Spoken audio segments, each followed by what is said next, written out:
오늘은 7월 첫 번째 주일이고 또 하반기 첫 번째 주일입니다. 그리고 맥주 감사 주일입니다. 반년 동안 은혜로 인도하신 하나님께서 또 남은 반년을 은혜로 인도하여 주실 줄 믿습니다. 하나님 앞에 감사가 넘치는 오늘 하루 또 한 주일, 한 주간 되실 수 있기를 바랍니다. 여러분들은 혹시 개인적으로 좋아하는 가수가 있으십니까? 저도 몇몇 가수들을 좋아합니다. 여러분들이 어떤 가수를 좋아하신다면 또 그의 노래, 어떤 노래를 좋아하십니까? 그리고 그 노래를 지금까지 얼마나 자주 많이 듣고 또 불러보셨습니까? 우리가 부르는 노래는 힘이 있습니다. 그 자체에 힘이 있습니다. 노래를 부르면 우리의 기분이 좋아지기 때문에 노래방에 가는 겁니다. 그리고 고통을 줄여주기에 음악 치료라는 것이 있습니다. 또한 노래는 우리의 스트레스를 줄여주고 우리가 기쁘게 즐겁게 효과적으로 일할 수 있게끔 만들어주기 때문에 예전에 농사일을 하면서도 노래를 부르면서 일을 했습니다. 그리고 노동자들이 투쟁을 할 때 노동가라고 하는 것을 부르는데 저도 대학교 때 들어보고 불러봤는데 굉장히 선동적이어서 가슴이 뛰게 되는 그런 힘도 있습니다. 심지어는 어떤 노래를 내가 즐겨 듣고 부르느냐에 따라서 그 사람의 인생이 결정되기도 합니다. 이러한 것이 바로 노래의 힘입니다. 제가 대학생 때 출석하던 교회 저녁 예배 때 어느 목사님이 강사로 오신 적이 있습니다. 그분이 누구신지, 그분이 전한 메시지가 어떤 것인지 전혀 기억은 나지 않습니다. 그러나 그분이 설교를 하고 또 예배를 인도하고 가신 이후에 한동안 그분에 대해 여러 이야기들이 회자된 기억이 선명합니다. 저에게도 그 일은 아주 인상 깊은 시간이었습니다.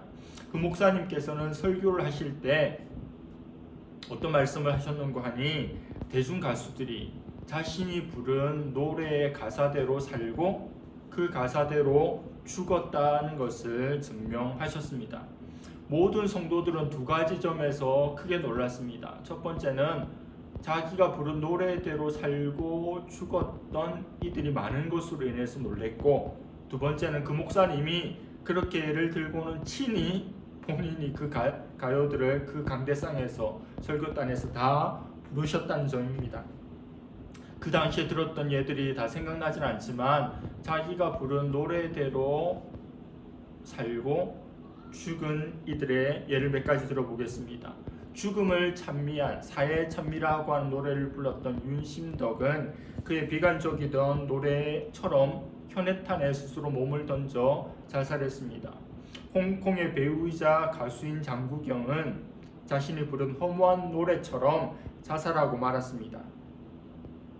김광석은 어느 콘서트에서 서른 즈음에라고 하는 노래를 부르고 또 소개하면서 요즘에 가수들이 자기가 부른 노래대로 살고 죽는다는 말이 있습니다 라고 하는 말을 했는데 그 장면이 유튜브에 지금도 그대로 남아 있습니다. 천재 가수 김광석이 이 세상을 떠날 때 그의 나이가 31세였습니다. 그야말로 30즈음에 이 세상을 떠났습니다. 가수 김현식, 그는 어두운 노래처럼 요절하고 말았습니다. 그럼 왜 별거 아닌 것 같은 이 노래가 그 노래를 부른 사람이 그 노래의 가사대로 살도록 만드는 걸까요? 어떤 노래든지 그 노래가 담고 있는 주제가 있습니다. 그 주제는 그 곡을 지은 이의 세계관을 반영합니다. 그 세계관 중에서도 가장 중심에 있는 것이 바로 영적인 세계관입니다.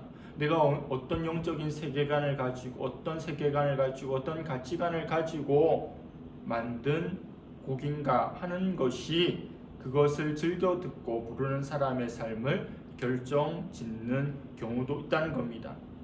세상의 노래를 즐겨 듣고 부르는 사람과 하나님을 찬양하는 찬송을 즐겨 듣고 부르는 사람은 그가 좋아하는 노래와 찬양 그 가사대로 인생길을 걸어가게 되어 있다는 점입니다. 여러분, 그렇다면 가수나 어떤 가요 말고 여러분들이 좋아하는 CCM 가수나 또 여러분들이 좋아하는 찬송이나 찬양이 있습니까? 하나님의 사랑을 받고 하나님의 구원을 받은 하나님의 백성에게는 권리와 의무가 있습니다. 권리는 하나님의 백성으로서 하나님을 찬양하고 경배하고 그분을 높여 드리는 것이 권리이고, 동시에 그것은 하나님의 자녀가 해야 되는 마땅한 의무입니다. 우리 국가에도 권리가 있고 의무가 있죠. 권리인 동시에 의무인 것이 어떤 것입니까? 국방의 의무가 그렇죠. 나라를 지킬 권리가 내게 있고 나라를 지킬 의무도 나에게 있는 것입니다. 이사야 43장 21절에 이렇게 말씀합니다. 이 백성은 내가 나를 위하여 지었나니 나를 찬송하게 하려 함이니라. 외우기도 쉽습니다. 이사야 4321 딱 한 절인데, 이 백성은 하나님께서, 우리는 하나님께서 지으셨는데, 하나님을 왜 지었는데? 하나님을 찬송하기 위해서 지었대요.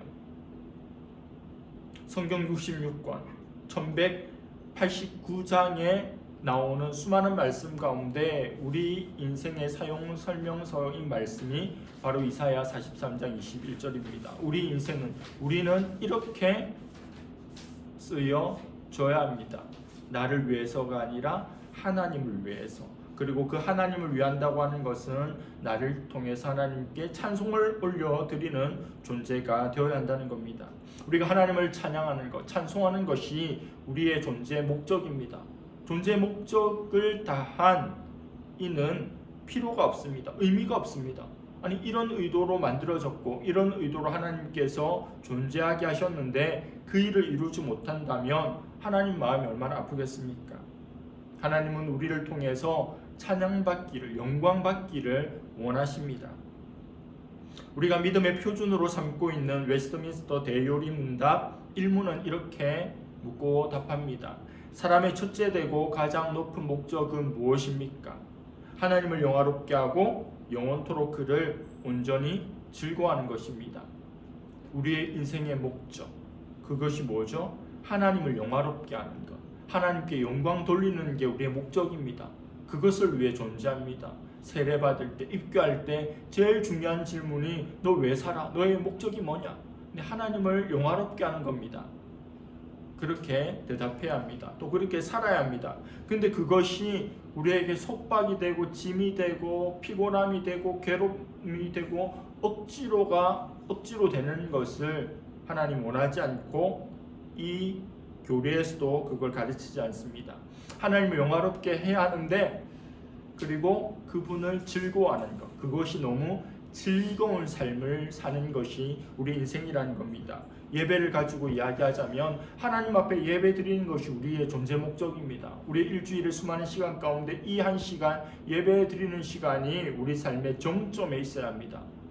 내 하나님 앞에 예배 드렸으니 나머지 시간은 내 마음대로 내가 원하는 대로 나의 삶을 엔조이 하겠어요. 땡입니다. 하나님을 영화롭게 하고 예배를 드리고 그 하나님을 즐거워하고 일상의 모든 순간도 하나님을 찬양하며 하나님 영광을 생각하며 그분을 즐거워하면서 사는 것이 우리 인생의 마땅한 길입니다. 우리가 하나님을 예배할 때 그냥 예배하는 것이 아니라 단계가 있습니다. 첫 번째는 문으로 들어가는 단계, 그리고 궁정으로 들어가는 두 단계가 있습니다. 시편 100편 4절 말씀, 감사함으로 그의 문에 들어가며 찬송함으로 그의 궁정에 들어가서 그에게 감사하며 그의 이름을 송축할지어다. 하나님이 계신 곳, 하나님 우리를 만나시는 은밀한 장소가 지성소입니다. 그 지성소에 가기 위해서는 먼저 문을 통과하고 문으로 들어가야 합니다. 감사함으로 그 문에 들어가야 합니다. 그리고요, 그 문에서만 있는 것이 아니라 찬송함으로 궁정에 들어갑니다. 그리고 그에게 감사하며 그를 송축해야 합니다. 우리가 하나님을 찬송할 때, 하나님을 찬양할 때 두 단계가 있습니다. 문과 궁정의 단계가 있는 것처럼 첫 번째 단계는 찬양입니다. 찬양은 영어로 praise입니다. praise는 칭찬하다입니다. 하나님께서 우리에게 행하신 일로 하나님 앞에 감사하면서 조목조목 하나님을 높여드리는 것이 바로 찬양입니다. 프레이즈입니다. 두 번째 찬송의 단계가 경배입니다. 단어가 다릅니다. 경배는 월십입니다. 월십. 우리가 하나님 앞에 나아가 처음에는 하나님께서 행하신 일로 하나님 앞에 노래하고 감사합니다. 날 구원하심에 감사, 은혜 베풀어 주심을 감사, 선하게 인도하여 주심을 감사. 그렇게 하나님 앞에 나아갑니다. 하나님 보좌 깊숙이 들어갑니다. 그러면 하나님의 임재를 경험하고 나면 그때부터는 하나님께서 행하신 일로 내가 조목조목 감사하고 그것을 노래하는 것을 거치게 됩니다. 대신에 하나님의 영광, 하나님의 그 존재 자체에 압도됩니다. 하나님의 거룩, 하나님의 위엄, 하나님의 광대하심을 이제는 높이게 됩니다. 처음에는 하나님의 행하신 일들로 인해 감사하고 하나님 앞에 찬양하고 찬양했지만, 프레이즈를 했지만 깊이 하나님의 임재 속으로 들어가서 하나님을 만나게 되면 그때부터는 경배로 바뀌게 된다는 겁니다. 한국에 수많은 예배 인도자들, 또 수많은 찬양 모임이 있는데 대표적인 것이 예수전도단 화요 모임 아닙니까? 그 찬양 인도자는 항상 이 두 단계, 찬양과 경배를 통해서 하나님 앞에 나아갑니다. 우리의 예배의 목표가 뭡니까? 하나님의 지성소 앞으로 들어가는 겁니다. 하나님의 임재 안에 들어가는 겁니다. 이스라엘 백성들이 하나님 앞에 나아갈 때 모두가 하나님의 지성소 안에 들어갈 수 없었습니다. 구약 시대에 그들은 성전 뜰에만 머물러 있었습니다. 그런데 제사장이 백성들을 대신하여 그들의 죄를 짊어지고 하나님의 지성소 안으로 들어갑니다. 7월 1일이 대속죄일, 1년에 단 한 번 백성들의 모든 죄를 가지고 지성소로 대제사장이 들어가는 겁니다. 일반 백성들은, 유대인들은 뜰에 머물러 있었고 하나님의 임재로는 대제사장이 1년에 한 차례씩 들어가게 되었습니다. 그게 구약입니다. 그런데 신약에 와서 예수 그리스도께서 돌아가심으로 성소의 휘장이 찢어졌습니다. 지성소와 성소를 가로막고 있는 커튼이 그 견고한 커튼이 아래서부터 찢어졌다면 인간이 찢은 것인데 예수님 돌아가실 때 위에서부터 찢어졌습니다. 하나님께서 찢으신 거죠. 왜요? 누구든지 지성소 안으로 들어올 수 있도록 한 겁니다. 예수 그리스도의 죽으심으로 하나님께 나아가는 다이렉트 웨이, 고속도로, 하이웨이가 뚫려버렸습니다. 예전에는 나는 갈 수 없었고 제사장이 가야 했지만 이제는 예수 그리스도로 말미암아 우리 모두가 만인 제사장설 다 제사장이 되어서 하나님 앞에 나아갈 수 있게 되었습니다. 지성소로 나아갈 담력을 얻게 된 겁니다. 우리는 찬양과 경배라는 두 가지를 통해서 하나님께 나아가 하나님을 찬송하는데 이것은 노래뿐만 아니라 예배뿐만 아니라 우리 신앙의 전 영역에도 그대로 적용이 됩니다. 우리가 신앙생활 할 때도 하나님에 대해서 알아가는 길이 두 가지 있습니다. 첫 번째는 하나님께서 어떤 일들을 행하시면 이런 일들을 통해서 하나님이 어떤 분이신지를 알아가는 단계가 있습니다. 또 하나는 하나님이 행하신 일이 아니라 하나님 그분 자체를 내가 알았을 때 그분으로 인하여 일어난 일들을 해석하고 판단할 수 있는 존재가 될 수 있다는 겁니다. 하나님이 행하신 일들로 하나님을 아는 존재와 하나님을 알고 그가 행하신 일들을 해석해낼 수 있는 존재로 나눌 수 있다는 겁니다. 예를 들어 보겠습니다. 욥 알죠? 욥. 구약에 나오는 욥. 그는 하나님께서 복을 주셔서 동방에서 제일 부자였고 자녀들도 많았고 또 하나님 앞에도 그 자녀들이 하나님 경외하도록 죄짓지 않도록 늘 신경 썼던 존재입니다. 근데 하나님께서 욥의 모든 것을 다 가져가시죠. 하나님께서 사탄의 시험을 허락하십니다. 목숨만은 건들지 말고 네가 할 수 있는 것 다 해보렴. 욥이 어떻게 하는지. 모든 것을 가졌던 욥이 모든 것을 잃어버리게 됩니다. 하나님 원망할 만도 한데 하나님 원망하지 않아요. 욥의 아내는 이렇게 조언합니다. 당신 이렇게 모든 것을 잃고 가난하게 대하고 병들고 자녀들이 다 죽으니 차라리 이 고통 가운데 하나님을 욕하고 죽으세요. 그 정도의 신앙인, 평범한 존재죠. 이 정도 되면 하나님 욕하고 그냥 죽으라고 했어요. 근데 욥은 그렇지 않습니다. 오히려 하나님께 경배했습니다. 제가 말씀드린 것에 의하면 하나님께 감사할 조목조목은 사실 없잖아요. 모든 것을 잃어버렸으니까. 찬양만 했다면 입을 닫고 아무것도 못할 텐데 욕하고 죽으라는 부인의 말에 오히려 하나님 앞에 경배했습니다. 경배는 하나님이 나한테 하신 일 때문에 찬양하고 높여드리는 게 아니죠. 찬송하는 게 아닙니다. 하나님 그분 자체로 내가 주님을 섬기는 게 경배입니다. 욥은 하나님께서 내게 무슨 복을 주셨기에 하나님을 섬긴 게 아닙니다. 하나님 그분으로 인해서 하나님을 예배하는 신앙의 참모습을 욥은 어려움 가운데 보여주었습니다. 하박국 선지자도 같은 맥락의 신앙의 모습을 보여줍니다. 하박국 3장 17절에서 18절 말씀입니다. 비록 무화과 나무가 무성하지 못하며 포도나무에 열매가 없으며 감람나무에 소출이 없으며 밭에 먹을 것이 없으며 우리의 양이 없으며 외양간에 소가 없을지라도 나는 여호와로 말미암아 즐거워하며 나의 구원의 하나님으로 말미암아 기뻐하리로다. 무화과 나무 잎이 마르고, 이 찬양이 있잖아요. 굉장히 경쾌하고 밝게 부르지만 가사를 생각해 보면 그런 밝은 곡이 아닙니다. 아무것도 없다는 거예요. 아무것도 없는 하박국 선지자에게, 이스라엘 민족에게 아무것도 남은 것이 없어요. 그런데 하박국은 그럴지라도 나는 여호와로 인하여 즐거워하리라고 합니다. 찬양 수준에 머물러 있는 신앙인이 아니죠. 경배의 수준입니다. 나에게 어떤 일이 일어남으로 인해서 하나님을 높여드리는 게 아닙니다. 내게 좋은 일을 많이 해주셔서 주님을 예배하는 게 아닙니다.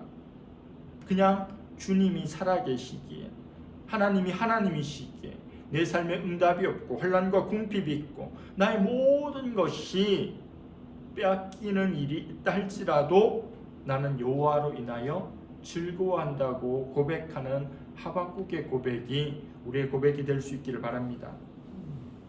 세상의 노래에 힘이 있다고 말씀드렸습니다. 기분을 좋게 하고 치료하고 사람을 격동시키고 또 열심히 일할 수 있게 만들죠. 세상의 노래에도 일반적인 힘이 있다면 하나님을 높여드리는 찬송에는 얼마나 힘이 있는지 생각해 본 적이 있습니까? 찬송에는 폭발적인 능력이 있습니다. 우주에서 가장 강력하고 위대한 능력 중에 하나가 바로 찬송의 능력입니다. 여러 가지 있겠지만 세 가지만 짧게 말씀드리겠습니다. 첫 번째, 찬송을 부를 때 하나님의 임재를 경험하게 됩니다. 시편 22편 3절입니다. 이스라엘의 찬송 중에 계시는 주여, 주는 거룩하시니이다. 하나님께서 이스라엘을 부르는 그 찬송 중에 계신데요. 하나님께서 그 찬송을 너무 즐거워하고 기쁘게 받으시기에 그 찬송이 울려 퍼지는 곳에 하나님이 임재하십니다. 하나님의 영광을, 하나님의 임재를, 하나님의 능력을 고백하는 그 장소에 하나님께서 임재하신다는 겁니다. 우리가 하나님을 찬양할 때, 하나님을 경배할 때, 하나님을 높여드릴 때 하나님께서 나에게 이곳 가운데 임하신다, 임재하신다, 설레지 않습니까? 그것보다 더 큰 영광스러움이 어디 있겠습니까?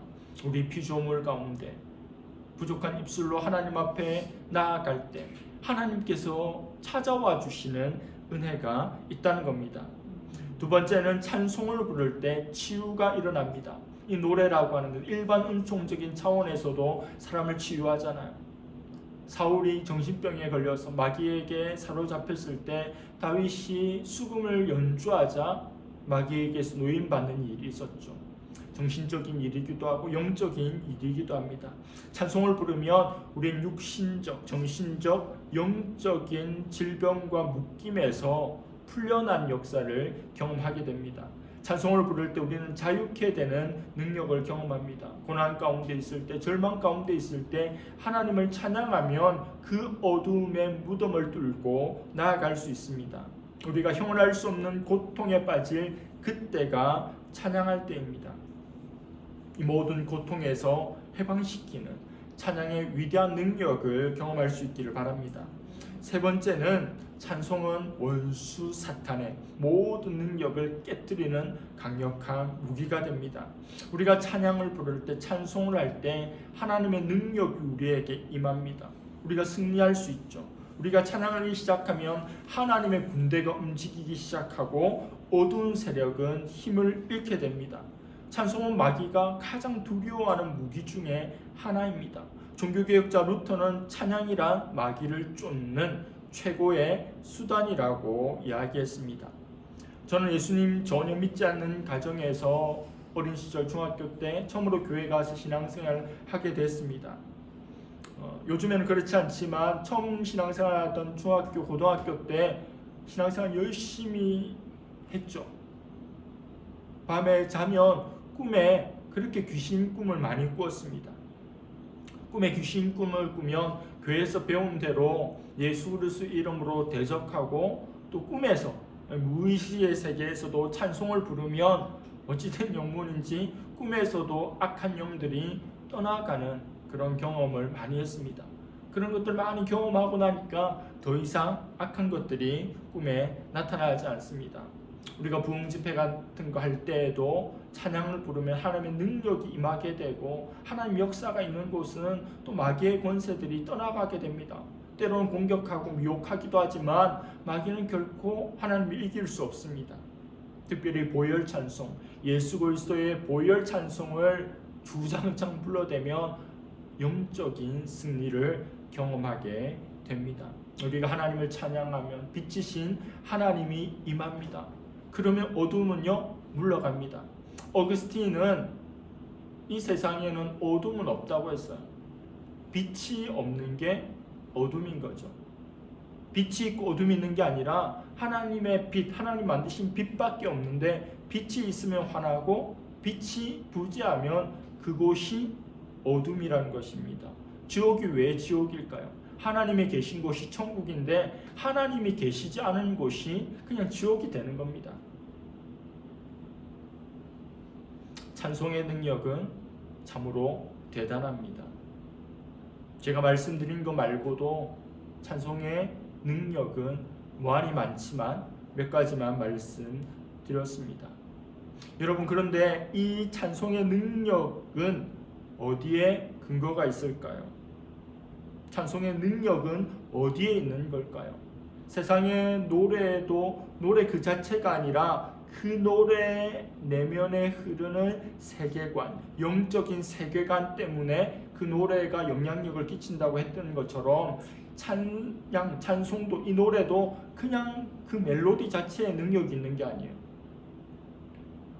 그것을 만든 이의 영적인 세계관도 들어있지만 내가 그 찬송을 나의 믿음의 고백으로 결단으로 하나님 앞에 올려드릴 때 그 믿음의 능력이 찬송을 통해 나타나는 겁니다. 찬송의 내용이 믿음의 고백일 때 하나님께서 그 믿음 가운데 역사하시는 겁니다. 하나님이 찬양을 얼마나 기뻐하실까요? 하나님 찬양을 이렇게 기뻐하시니까 다윗을 기뻐하시죠. 온 백성들을 모두 다 찬양대원으로 만든 것이 다윗 아닙니까? 다윗의 장막. 그래서 오늘의 교회에서 목회하던 목사님이 이 다윗의 찬양, 다윗의 장막의 찬양 그 예배를 회복시키기 위해서 분당에 몇 개월 전에 개척해 나갔는데 아주 뜨거운 교회로 지금 계속 성장하고 있다고 합니다. 말씀을 마무리하겠습니다. 여러분 삶의 최애 찬송은 무엇입니까? 어떤 찬송을 부르면 나의 어떤 일들, 어떤 역사, 어떤 과거, 어떤 스토리가 연결되는 그런 찬송이 있습니까? 영적인 에피소드와 영적인 역사가 스며 있는 찬송을 많이 가질 수 있기를 바랍니다. 우리 인생의 희로애락의 순간마다 다른 어떤 것이 아니라 하나님과 관련하고 또 찬양을 그 속에 넣어둘 수 있는 우리가 되기를 원합니다. 우리의 영혼과 우리의 마음과 우리의 입과 우리의 온 몸을 통해 하나님을 향한 그 찬양이, 경배가 언제나 흘러넘칠 수 있는 저와 여러분들 될 수 있기를 간절히 바랍니다. 기도하겠습니다. 하나님 아버지 감사합니다. 우리를 하나님을 찬양하는 자로, 하나님을 위해서 살아가는 자로 지어주시고 우리를 통해서 영광 받아 주시니 감사합니다. 하나님이 행하신 일들로 하나님을 높여드리는 찬양과 하나님 그분 그 자체로 하나님을 높여드리는 경배가 우리의 삶에, 우리의 예배에 일상이 되게 하여 주시옵소서. 하나님 행하신 일들로 하나님 노래하며 하나님 되심으로 인하여 엎드릴 수 있는 우리가 되기를 원하며 우리의 신앙이 찬양의 수준에서 경배의 수준으로 나아가게 하여 주시고 영적인 권세와 능력이 있는 이 찬양, 하나님께서 기뻐하시고 즐겨 받으시는 이 찬양을 늘 올려드리는 찬송의 사람 되게 하여 주시옵소서. 감사드리며 예수님의 이름으로 기도드립니다. 아멘.